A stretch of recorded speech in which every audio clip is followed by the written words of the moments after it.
Real Hot Girl election researcher with some updates for you. You know, Republicans are trying to push for this thing that's called documentary proof of citizenship. You might have heard of it, it's popping up. And I want to talk about how it's not about election safety, election security. It's actually a tool for voter suppression. So, let's get into it. Right now, the EAC, the Elections Assistance Commission, is getting pressured by the GOP to update their guidelines to require documentary proof of citizenship for registering to vote.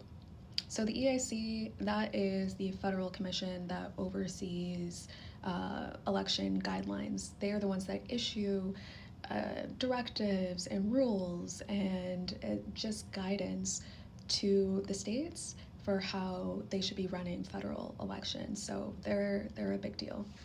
Documentary proof of citizenship, or DPOC as those in the industry we like to call it, it's things like birth certificates, passports, naturalization papers, right? On paper, it sounds harmless, but here's the problem.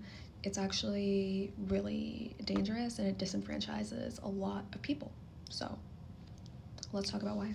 So the first problem with all of this, right, is access to these documents. And I know people might be sitting here thinking, like, what do you mean people don't have access to their birth certificates? They don't have access to passports. Well, first of all, passports cost money, so that eliminates people that cannot afford them. Second of all, even with birth certificates, not everybody has access to them. I'm pretty sure my grandfather actually did not have a birth certificate.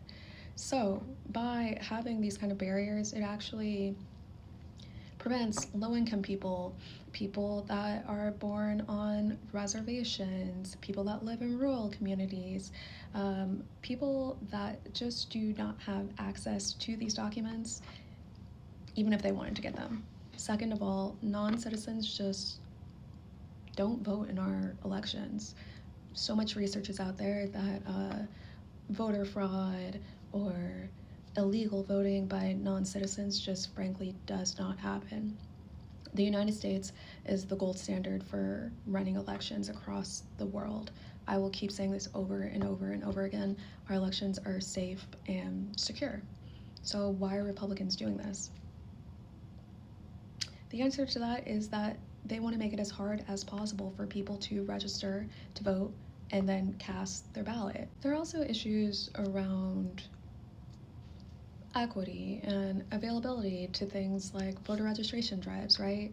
Particularly in a lot of BIPOC communities and a lot of low-income areas, voter registration drives are a huge way that people get registered to vote and actually then later on turn out when it is time for them to cast a ballot.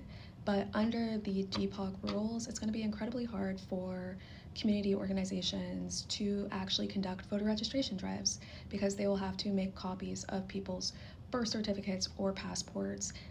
The EAC is holding a public comment period right now where people can give comment on a proposed rule that America First Legal, which is an arm of MAGA, they are pressuring the EAC to change the rules so that national voter registration has to be done with DPOC. Right now, there are over 1,000 crazed MAGA people that are making comments trying to pressure. I'll put the link in the comments. I'll put the link in the caption. You should comment. You should talk about how you don't believe that we should be in the business of disenfranchising people, because our elections are safe and secure, and our democracy actually works better when we make it more accessible for people to have access to the ballot instead of less. So, like I've talked about many times before on this page, the Republican play right now is using bureaucracy to make it as hard as possible for people to register and then cast their ballot. So, like, follow, spread the word.